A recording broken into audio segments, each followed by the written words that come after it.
walked in, on the video screen behind us, they showed Steve Bannon, the former head of Breitbart News, the former White House official, the former head of President Trump's campaign. I gather you knew Steve Bannon in his Cambridge Analytica incarnation. He was vice president. You were a relatively senior official in that company. Tell me about Steve Bannon's role in Cambridge Analytica and what it did, and to what extent he knew about the things it was doing, including the collection of Facebook data. Well, he knew about everything that was going on in the company because everything had to be authorized by him. You know, it was him and Rebecca Mercer together who approved how money was spent, what projects could be, what projects were focused on, what they weren't, and also he was one of the people who, after, you have to remember, like when I joined SCL, this was before even, you know, Alexander Nix met Steve Bannon. This is, you know, Cambridge Analytica wasn't even, you know, a glimmer in our, you know, our eyes yet. You know, we weren't doing alt-right research. We weren't doing alt-right projects. That all came when Steve Bannon took over. So Cambridge Analytica became Cambridge Analytica because of Steve Bannon. He even picked the name. Like it very much was his vision of a company and what he wanted to do. Because when the problem for Steve was that, you know, with Breitbart, it wasn't expanding into the mainstream in a way that he wanted. And when you think about a culture war, you need an arsenal of weapons to fight a culture war. And so the notion of using a foreign military contractor that specializes in information operations and psychological warfare for the military really appealed to him because he could then use that company to build informational weapons. Let me just clarify this for a second. So there was an underlying company, SCL Group, based in London, that did what you psychological operations around government for the military, including for the Department of Defense here, including our own U.S. government, British government, and out of that is born Cambridge Analytica when Rebecca Mercer and her father invest millions of dollars. Cambridge Analytica becomes essentially an American brand of the SCL.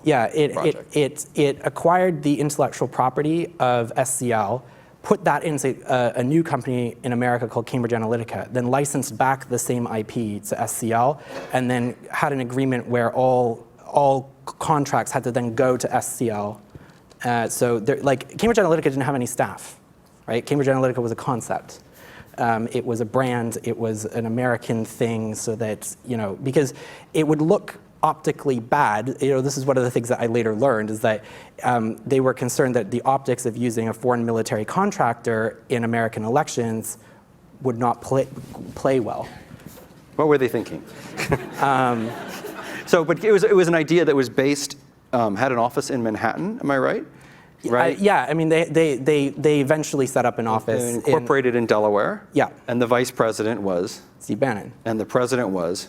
Rebecca Mercer. And the most important financial backer was? Bob Mercer. So this Robert Mercer. Certainly like a substantial American footprint in the end, but all of the work was being done where? In London.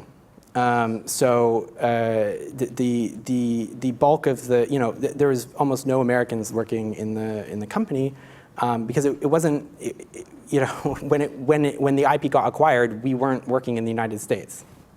You know, the problem is, and they were warned, you know, repeatedly that by lawyers, by Rudy Giuliani's law firm, sent a memo to Steve Bannon saying, hey, you know, you can't have foreign agents operating in an election. You can't do that. And they completely disregarded that and just kept going. I remember having conversations with them going, you need to create an American team to be compliant. So if you were in London and they're in New York or Washington or wherever, how were you interacting with Steve Bannon and Rebecca Mercer? Well, Steve would come to London all the time because he was also setting up Breitbart UK. So he had a lot of projects on the go in London. And so he would be there frequently, but, you know, conference calls and whatnot. And what was he like? It's funny because there's I remember two different Steve Bannons. So one, when it was before he took over, and I actually quite enjoyed talking to him because one of the first conversations that I had with him was on, like, the intersectional nature of identity, because he was quite interested in that.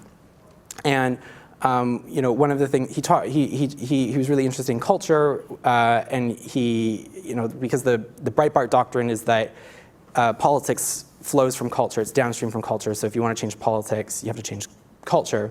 And one of the things that I said is like, well, but you can't define what culture is. You haven't told me what culture is. And until you define it, you can't measure it. And if you can't measure it, you don't know what you're doing. You're just stabbing in the dark. And so one of the things that I said is, well, if you look at the words and language that we use to describe different cultures, and the words and language that we use to describe ourselves as people, often they're the same adjectives, right? So if you just indulge in some stereotyping for a second, what are Italians like? Maybe they're more passionate, maybe they're more neurotic, they're louder. What are Germans like? They're, sorry if I'm like offending people. There might be more organized, more dutiful. And when you look at that from a data scientist perspective, actually what you're probably describing is just a curve. And you're describing that where the mean is on this curve is slightly higher or lower on certain traits or certain characteristics of people. And so the building blocks of culture maybe are people and their personalities, and that in the aggregate, that is what creates culture.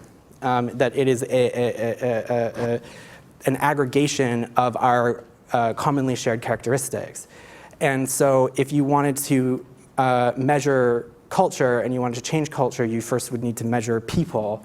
And once you create a measurement of people that corresponds to culture, when you want to move this curve one way or the other, you can literally create a list of people that you need to move that one standard deviation out, and then that becomes your target universe. And so he found that really interesting. He also liked the idea that we were working on military projects, and he was the one that convinced Bob to buy into it.